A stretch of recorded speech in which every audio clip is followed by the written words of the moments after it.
Hi everyone, I'm Dawn. Welcome to my channel. Thank you for visiting with me today. So today I'm going to be referencing some notes because this is sort of like going to be a little bit like a more laid back, casual video essay. And I want to talk about the controversy surrounding Silent Night, Deadly Night.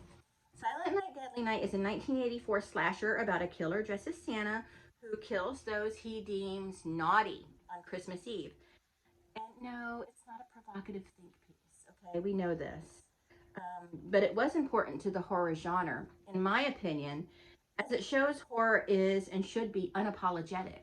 That as far as horror goes, no one should be afraid to show anything, you know? And since then, we've had movies with killer Santas, killer Easter bunnies, killer pilgrims. We've had all manner of villains in horror movies since then. But for some reason, Silent Night, Deadly Night really, really hit a nerve for people. And when I was kind of looking back on information and to find out, stop it, to find out what, when I was, looking at information to find out what was it about this movie that upset people so much. Was it that it was just a killer Santa? Because prior to this, we'd had horror movies with killer Santas before. So what was the issue? Well, the issue was the trailer for the movie was being shown at prime family viewing times on television. The marketing, it was being marketed at times where children could see this. And that was the problem. But, but they protested the movie. When the movie was released, they protested the movie. Now, A Nightmare on Elm Street was released around the same time. It was either a week before or a week after Silent Night, Deadly Night. No one was protesting that. No one was creating controversy around a dream demon. You know, nobody was creating controversy around that because of the marketing. Because of the times the trailer was being shown. We didn't have streaming or, the access we have today to things. So we had to watch television and wait for that thing to be shown. Now, in 1984, we did have cable, we did have the USA Network, and Silent Night, Deadly Night may have been shown on these other networks, which those networks were a little more liberal with what they would show at certain times of the day, other than NBC, ABC, CBS. Um, but, people should expect a little offensiveness when it comes to horror because there's going to be a topic touched on that you don't want your children exposed. You know, Halloween, it starts with a little boy killing his sister. That wasn't an issue for parents because of the marketing, because of when the trailer was being shown. Now,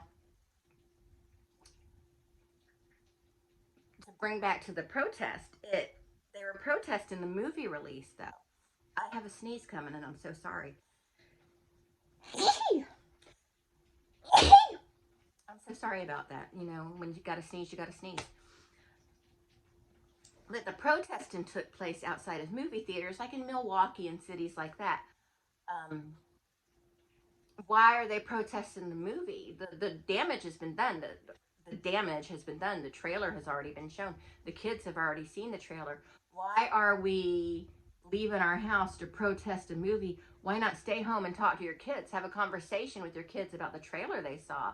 Don't protest the movie because I feel like they have no right because they don't like it, because they don't want their kids to see it. They want to remove it and take it away from other people who want to see it. And they don't have the right to do that. The only solution was to talk to their children. It was to have a discussion with their kids about it. And God forbid somebody have a discussion with their kids in the 80s. That, holy crap. But I'm looking at my notes. I'm so sorry.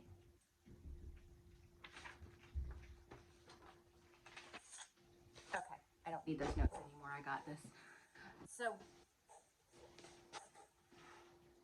So like I said, the movie was released in 1984 within a week of A Nightmare on Elm Street, and Nightmare on Elm Street wasn't being met with protest, but Silent Night, Deadly Night was. Now, I'm not saying Silent Night, Deadly Night is up there with movies like A Nightmare on Elm Street or Halloween or um, Friday the 13th. Not that other people would think those are masterpieces, but for the horror genre, for the horror community, they are masterpieces. And a lot of people, because Silent Night, Deadly Night has developed a cult following, probably primarily because of the controversy. Because had it not been for the controversy, Silent Night, Deadly Night probably would have just slipped through the cracks and gone away.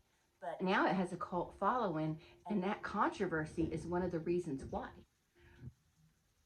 What's going on out there? There's a lot of noise happening out there. But back to the parents protesting.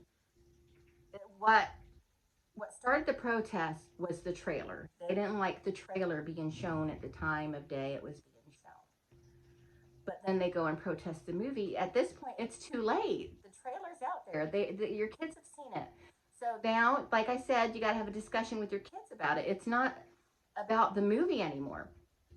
And granted, it's not Gone with the Wind. You know what I mean? But it's not this fabulous piece of cinema.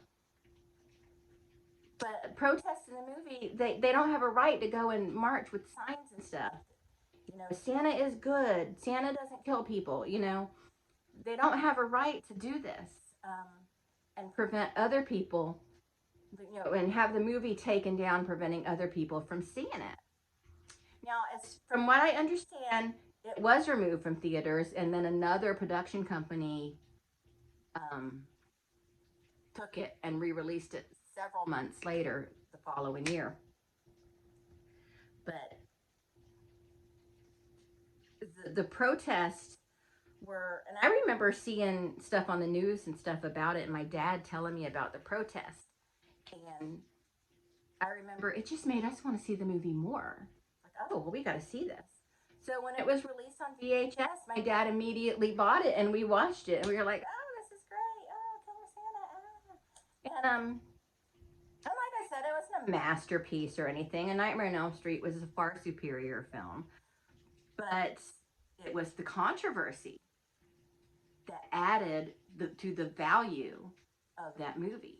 So when someone wants to boycott something, they really should think about what that is doing, because to boycott something really just creates controversy, and controversy creates fans. And we got to think about that when we got to think of better ways to protest things. Now, I don't believe Silent Night, Deadly Night should have ever been removed from the theaters. I don't think these parents had a right to protest the movie. I mean, they have a right to protest the movie, but they don't have a right to make people remove the movie because other people want to see it. Other people want to see it. Their responsibility is only to their children. Their responsibility is their children, what their children see, and what they want their children to do, and what they allow their children to do. Their responsibility isn't to anybody else. It isn't to other families or, other people who might want to see the movie. They're not responsible for them. They're responsible for their own. And had they just left it at that and taken the responsibility of just speaking to their children about what they saw in the commercial, oh, okay. I'm sorry you had to see that trailer. It's just a scary movie. People make scary movies that are unrealistic, and these things never really happen. Santa's not bad. It's just somebody wearing a Santa costume. They could have explained this to their kids instead of turning it into an attention grab, because had they wanted the movie to fail, it could have failed on their own without anybody making any noise. But since they made noise about it, it now, 35 plus years later, has a cult following. And that's the thing. If you go to like horror conventions and stuff, you'll see booths that have movies and t-shirts and stuff of movies that were highly protested against. Now, I don't know if Texas Chainsaw Massacre saw a lot of protests, but I know here because I believe I was 6 years old when it first came out, and I remember seeing the trailer for it. But when I was a little girl, I remember it, and people were disturbed by it and made a little noise. But I don't think it created controversy that Silent Night, Deadly Night did. But the point was, I saw the trailer to it, kind of freaked me out a little bit. But you know what it did? It made me want to see it when I was this little girl. But my mom explained to me, and it's pretend, it's not real. And don't come in my comments and say, but it's based on a true story. That's going to be another video essay. Tobe Hooper said it was based on a true story. When something is based on a true story, you take one snippet, one little snippet of a true story, and then make this whole fictional movie around it. And then you could say it's based on a true story. I mean, honestly, you can say any movie is based on a true story because most stories and films are, inspired by something that happened in the world. You know what I mean? Like A Nightmare on Elm Street could be based on a true story because Wes Craven based it on information he read in articles about I think it was Asian people dying in their sleep. If anything can be based on a true story, you know, the Cropsey story is based on a true story. That doesn't make any of the Friday the 13th movies, true. But anyway, that I'm going on to a different tangent, and I don't mean to, and I'm very sorry about that. But what do you think? With Silent Night, Deadly Night, did these parents have a right to? Well, I mean, they have a right to. I can't say they don't have a right to, but how do you feel about parents trying to have a movie removed from theaters because they didn't like their children seeing the trailer? Because that's what started it all. It was the trailer. It wasn't the fact that the movie existed and was going to come out. Had the trailer been shown at later hours, none of this would have happened. There would have never been a problem with it. So I just want to know your opinions on it. But anyway, that's it. Thanks so much for watching, and I'll talk to everyone later. Bye.